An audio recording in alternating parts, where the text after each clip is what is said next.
Ndị be anyị ekene m unu Igbo anyị abịa Igbo Class World. This is classic match. Unu n'anya unu fụ afa na-agagharị ọ bụ afọ unu ọrụ. Ọ nọ under NHS. Fa na-ewe ọrụ kịta. Ebe ọbụla ị nọ na tinye bọọlụ. Ọ na-enye sponsorship. So ndị be anyị ọrụ agbanụ. Ana m ewepụtela unu ihe.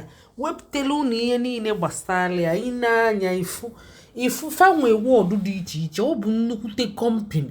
Wọdụ dị iche iche. Ọ bụ nnukwute ụlọ ọgwụ ya bụ NHS. So mmenyekwa unu link ya, nye unu telefon nọmba ya na wọchị na unu ga-afụ telefon nọmba ya ka ọ pụta. Unu fụkwa link ya ka ọ pụta. Unu fụ ihe masịrị unu ka ọ na-agafe na screen. Ihe ị ga-eme bụ screenshot onye. Screenshot onye. I type nye na browser gị. If word na-ewe ọrụ. Auxiliars word. Ihe a dị na greenish. Na greenish ka ọ dị woolish. Woolish dị nso na Louisian. Ọ dị nso na Peckham. Ọ dị nso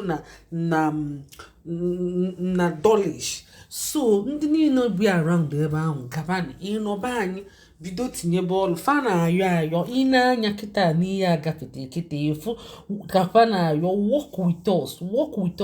Ọ bụ maka ndị na-ajụ m ka kafa si ga-enweta sponsorship na fa agụchaghị akwụkwọ na akwụkwọ fa ga-eme expire na Septemba anọkwana n'Ọgọst. Ndị be anyị ọfọgbukwa ofu ihe fọzikwa ntabi anya. Onwe ndị akwụkwọ fa ga-eme expire n'Ọgọst a tinye n'ọrụ ebe a, especially ọ bụrụ na ị gụchaghị akwụkwọ. Ọ bụrụ na ị na-agụ akwụkwọ fa na-emebe ajọ guide sometimes, mana ịgụchakwara akwụkwọ fa wee maa na ịgụchago ozugbo one touch ewego gị. Ihe unu ga-eme biko na ụmụnne nyere na ụmụnne unu aka. Onwe ndị tọrọ atọ, onwe ndị na-efu efu.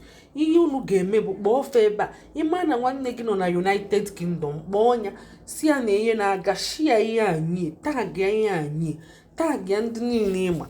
Unu bịa ọrụ na-agafu na nke ndị a.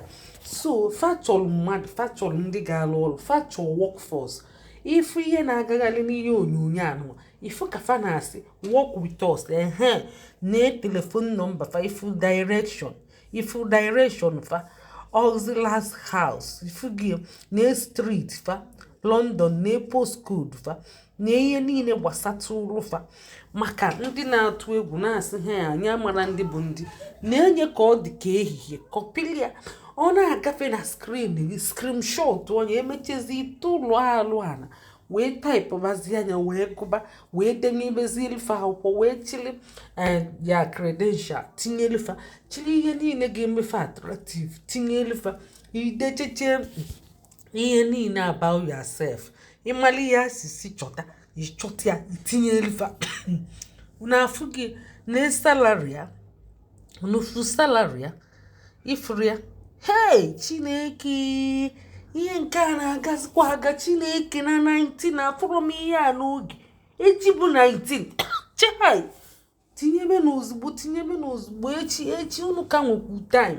Ihe unu ga-eme bụ biko no chai, kedu ebe ndebezi anya ihe nke a wee ga. Taa bụ 18. Chai, onye tinyere elu once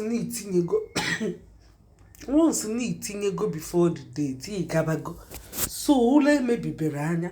Ụmụnne, ihe unu ga-eme bụ shie anya kpọọ ndị niile ịmaala ebe ọbụla febina anyị Igbo, febina UK, ndị bịara ịgụ akwụkwọ gụchaa akwụkwọ aga ekwe ka fa gbara aka. Biko nu mee